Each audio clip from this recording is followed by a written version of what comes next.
I'm Madison Hamilton, and welcome to O'Laughlin Stadium here in Adrian, Michigan at Siena Heights University. And I'm Kyle Harsick, and the rain has subsided, however, it is a little cold. We are here at practice watching the Siena Heights football team. And welcome to our show, Adapt and Overcome. This season's a little different, wouldn't you say, Madison? Yeah, take a look behind us. You see our guys in masks, 6 feet social distancing. It's a lot different than years past. Let's get a look on the field with one of our co-anchors, Michael Ramp. Michael? I'm here with head coach Matthew Cohn. Coach, how are you preparing for the spring season? You know, we're able to do a lot of things, even under the restrictions that we have. We have our players in the weight room right now, doing strength and conditioning 3 times a week. We're able to come out on the field, just as we are tonight, another 3 times a week, get a lot of install in, be able to teach a lot of technique to our players. So we're getting a lot done this fall as we prepare for a really tough spring schedule. Well, Coach, obviously COVID has changed a lot of plans this past season. How do you keep your players' heads up during these tough times? You know, one thing we've always talked about in the program, you know, since I've been head coach here, is responding to adversity. Whatever that adversity may be, we have to respond to it. We always need the outcome in mind that we want, and we need to make decisions and move forward to reach that desired outcome. And this COVID-19 is just a perfect opportunity for us to respond to adversity. And it's something that, as you know, Michael, changes almost daily with, you know, the protocols and the procedures and the new things that are being coming out with science and all those things. So it's kept us on our toes. It's made us adjust to certain things, and there's no question it's going to make us much better football team at the end of the day. Yes, Coach. There is an NFL influence on the field, Nick Stallworth. Talk about his growth over the years and what has led them to have this attention by NFL scouts. Well, you know, Nick is the most recent Saint to get some NFL action. We've had several players come through the program that have received a lot of attention from NFL scouts. We've had a few players actually sign NFL contracts, go to NFL camps, and have an opportunity to make those squads. We've had every team from the NFL have a scout on Doc Dawson Field evaluating our players. I think it speaks to the level that our football program has come to, and Nick just happens to be the most recent guy, and he has really earned every opportunity that's come his way. Starting as a true freshman, being an outstanding leader in our program. He leads by example in the classroom. He leads by example on what he does off the field, and all that stuff carries over, and he's a really good football player, and we're really excited to see what he does his senior year this spring. Well, thanks, Coach Cohn. We are really looking forward to see how this season plays out for you guys this year. Now let's send it back to our anchors. Thanks, Michael. Did you know the Saints are ranked 11th in the preseason poll? We'll be right back after the break. You're watching Siena Heights Adapt and Overcome.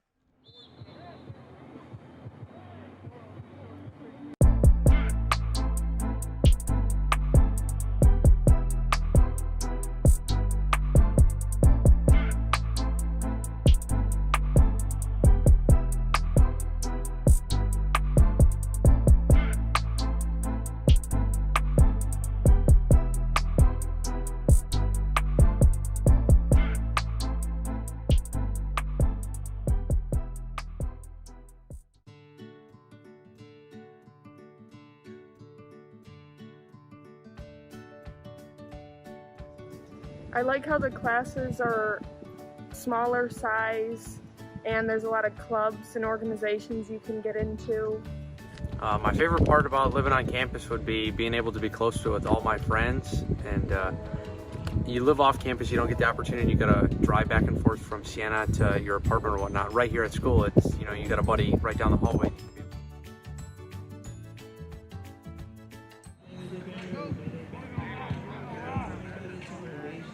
Welcome back. The Siena Heights Saints are sitting at number 11 at their highest ranking ever.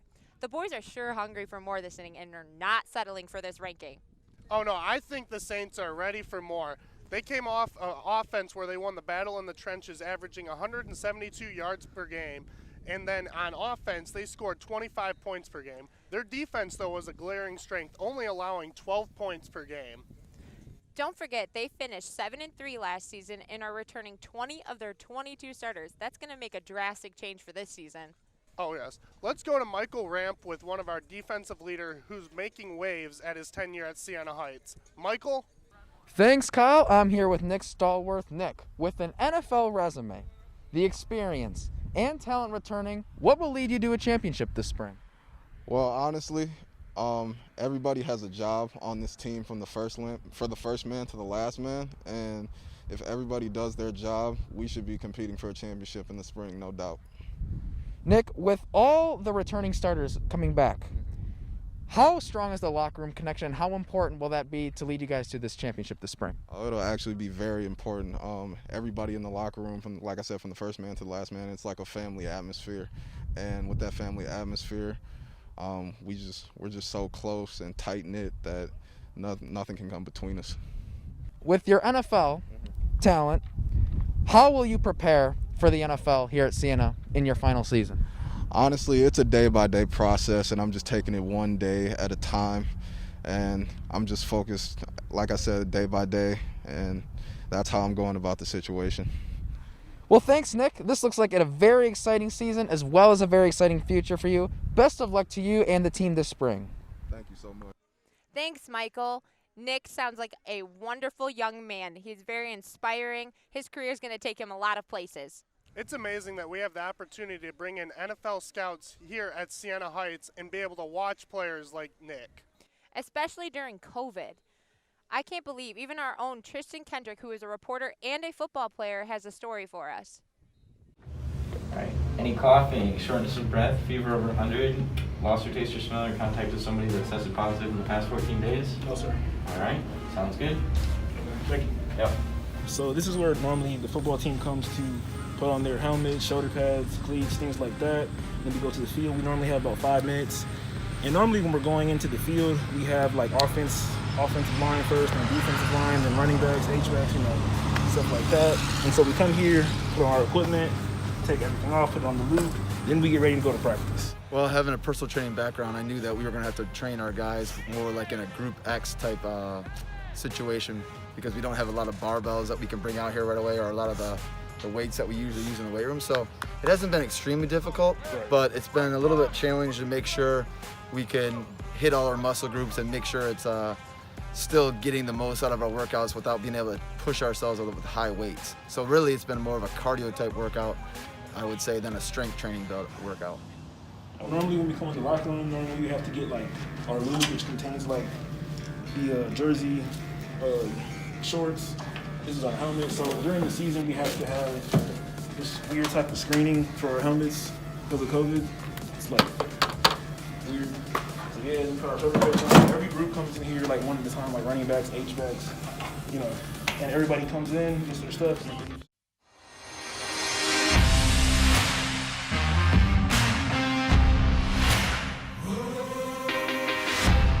Typically, during a workout, we work out Monday, Wednesday, Friday from 6-8 in 3 groups, 6:45, 7:45, 8:45. So normally what we do is they make us come in the locker room and we'll grab like plates, dumbbells, anything of that sort, and then we'll have to walk that way and go outside and work out in the stadium. So we come here and grab the weights. So basically we bring the weight room outside because we can't work out in the locker room. So that's how the locker room is. Right now, if you can see, some people are allowed to work out, but you can only work out in groups of 11. So anytime between 7 and 4, you can come work out. But that's separate from what we do. The biggest struggle for the football team this year, a lot of kids like to get in the weight room. They like to push heavy weight. They like to strength train. And a lot of our workouts, they've been more about fatiguing their muscles through lots of reps, high reps. And I just know they miss the heavy weights. They're kind of meatheads sometimes being football players, so they want to push heavy weight. So I'd say that's been the biggest struggle so far for us, is not being able to be in the weight room.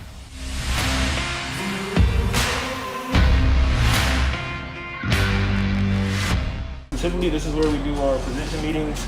We normally have people draw stuff up, and sometimes we have to do quizzes, such as this right here. We do them, turn them in, and the coach is grading. And pretty much we just, since we're not able to watch like videos and film, we just come here and draw things up on the board.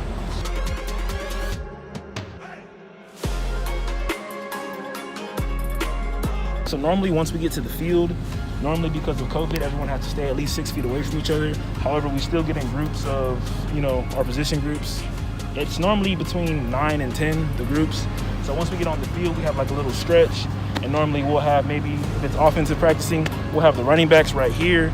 the H-backs over there, the offensive line over there, and the quarterbacks in the center of the field. So we still get a good workout in, but everyone has to stay separate. And the same thing goes as far as practice, too. This is just typically where the H-backs start off practicing, right here. Everyone gets the little area. Basically, we like to do everything together on defense and on offense. And when you have to practice in small little groups all the time, I feel you don't get a whole, team camaraderie, the whole training together and practicing together. You miss all the little things that go along with playing football in an 11-11 situation. A lot of times we're just the D-line or just the DBs or just the linebackers. It makes it tough to build that cohesiveness as a defense, but lately we've been able to do that with the rule changes, getting us with 50 guys out here at one time. So it's really it's been better lately than it was early on.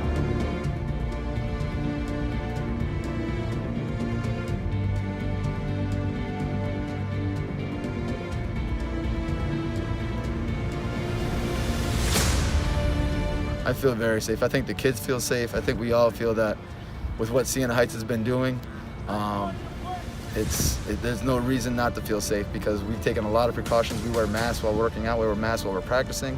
We're going to have masks on our football. We're going to have shields on our football helmets. I don't think there's any more they could do to make it any safer.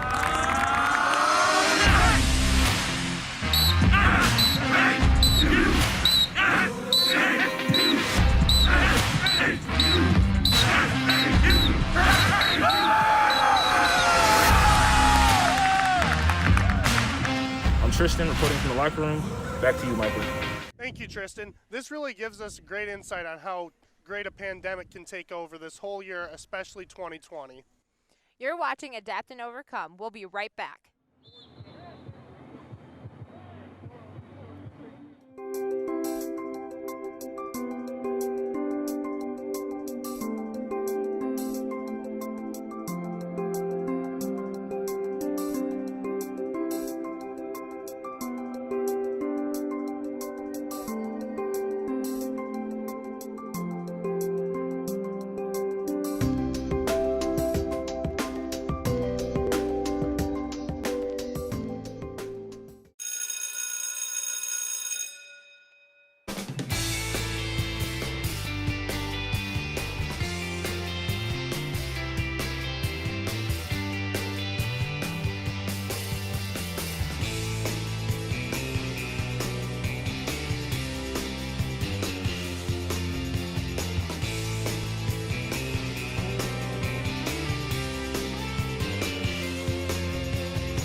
Welcome back. We're so lucky to be here with athletes both on the field and court. Madison, you're a women's basketball player. How's the team looking in handling the pandemic this year? We're looking good, Kyle.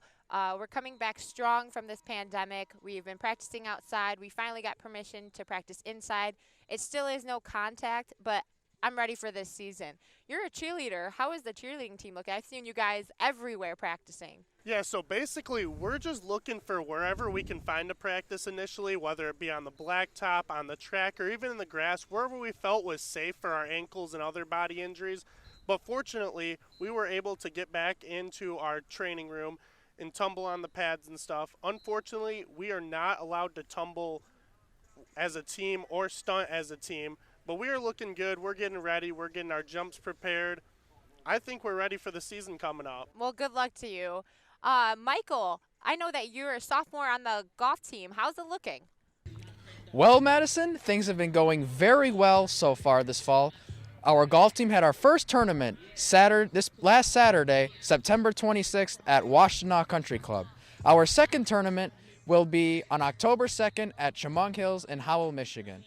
Back to you, Madison and Kyle. It sure is a lot different this year for every sport with COVID. Now back to our guys on the field. The Saints are slated to play 7 games this spring season and finish 2-3 against these opponents a season ago. However, 2 of the 3 of their losses were settled by 7 points or less. Yeah, to go into that, the Siena Heights Saints started off very strong this past season, winning 7 of their first 8 games. However, they started to fall off once winter started coming and it got a little bit colder, losing 2 of those 3 games, like we said, by 7 points. Let's send it over to our very own Jermaine Shumpert with a very inspiring story. I'm Jermaine Shumpert. I play for the Saints. I beat the odds to get where I'm at now. A few years ago, I lost someone close to me that changed everything, but it strengthens my spirituality and pushes me to play and live better. Young Jermaine was kind of unreal as far as the stuff that I can do.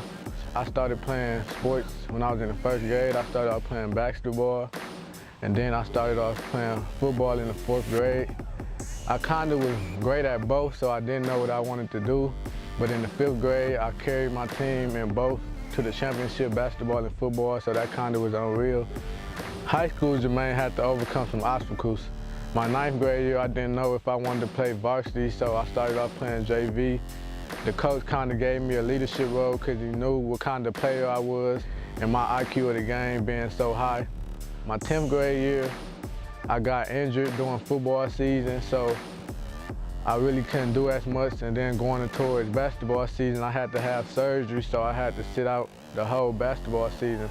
I really was kind of upset with that, and then going towards my 11th grade year, I got injured the last game of my junior season. I had broke my ankle, and I was on crutches for 3 to 4 months, and then after that, I had to do therapy 3 times a week.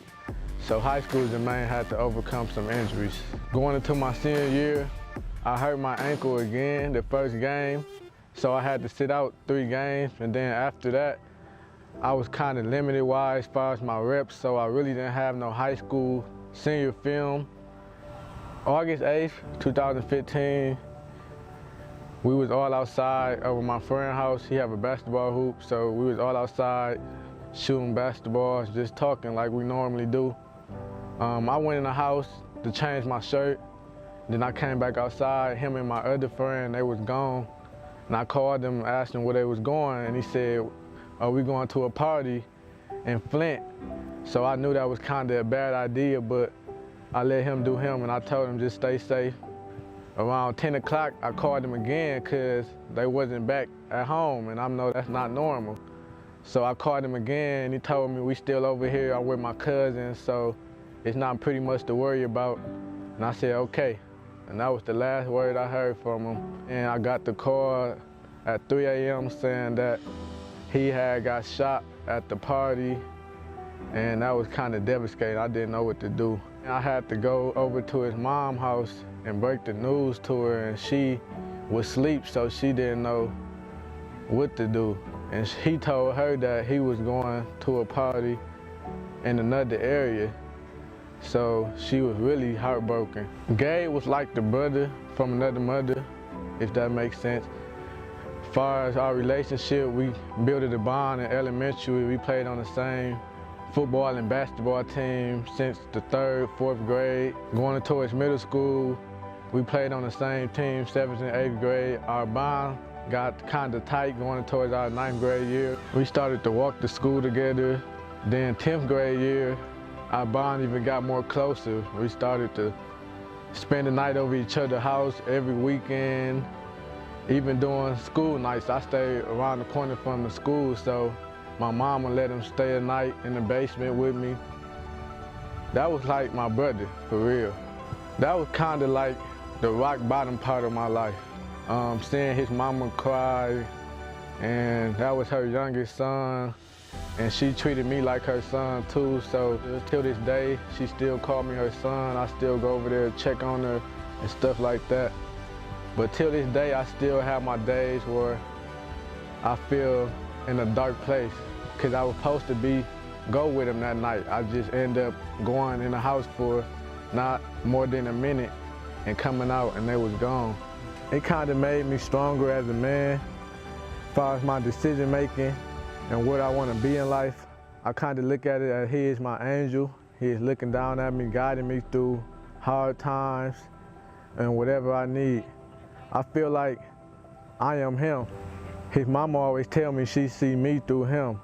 And seeing her, how she overcame it and how strong she is, it made me more stronger. That's the strongest woman I could say that I have in my life. Every year on August 8th, we have a celebration for Gabe, just positive vibes. This upcoming year was the 5th year that he has been gone, so it kind of was hard for me. The day before, I kind of shed a couple tears for him. This year was kind of more exciting. I seen his mom smiling the most I ever seen her smile before. I miss you, Gabe. So Siena Heights kind of picked me. They came on a visit for our quarterback, which is one of my closest friends. And I took that as the opportunity to pull the coach to the side and ask him what is they looking for as far as D linemen or what is the pieces they need. I'm willing to do anything. And the coaches told me they willing to give me a walk-on shot for me walking on and just showing my talent on what I can do.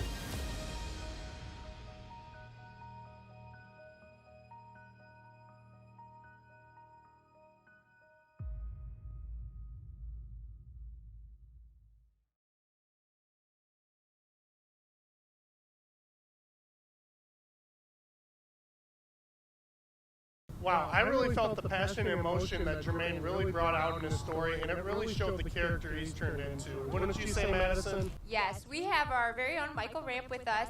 Michael, you did a great job on the sideline. How's our team looking out there at practice today? Well, Madison, I see a lot of energy out on the field today. They are obviously very excited to be back here and getting prepared for the spring season. When I talked to Nick, he is very excited for his own future. As you stated earlier, he is very humble and very excited to see what his team can do this year. And Coach Cohn is also very excited and always talk to his players about being very composed and adapting to adversity. So Siena Heights football looks very good out there, and they are ready to start the spring season.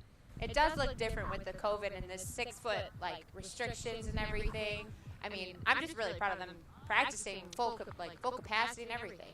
Exactly. I'm happy to see that they actually can have most of their team out there. Originally, they were supposed to only have 25 people, but as the season went on, COVID started getting more maintained, and we started following more guidelines and precautions. It looks great to have everyone out there. Yeah, like Tristan took us in the locker room and how things are changing, like how only a couple of them can go in there. I mean, I can't imagine what the stress they're going through, but they're doing what they love, so I think they're doing a great job. And Jermaine Shumpert, how about that story on how he was able to adapt and overcome with the passing of his friend Gabe? He is definitely ready to be performing really well on the field this season. I couldn't agree with you more. And not only are athletes having to adapt and overcome, also our students here at Siena Heights are having to adapt and overcome, both in the classroom, transportation, and maintaining social distancing. I'm Kyle Harsick. I'm Michael Ramp. And I'm Madison Hamilton, and thank you for watching Adapt and Overcome.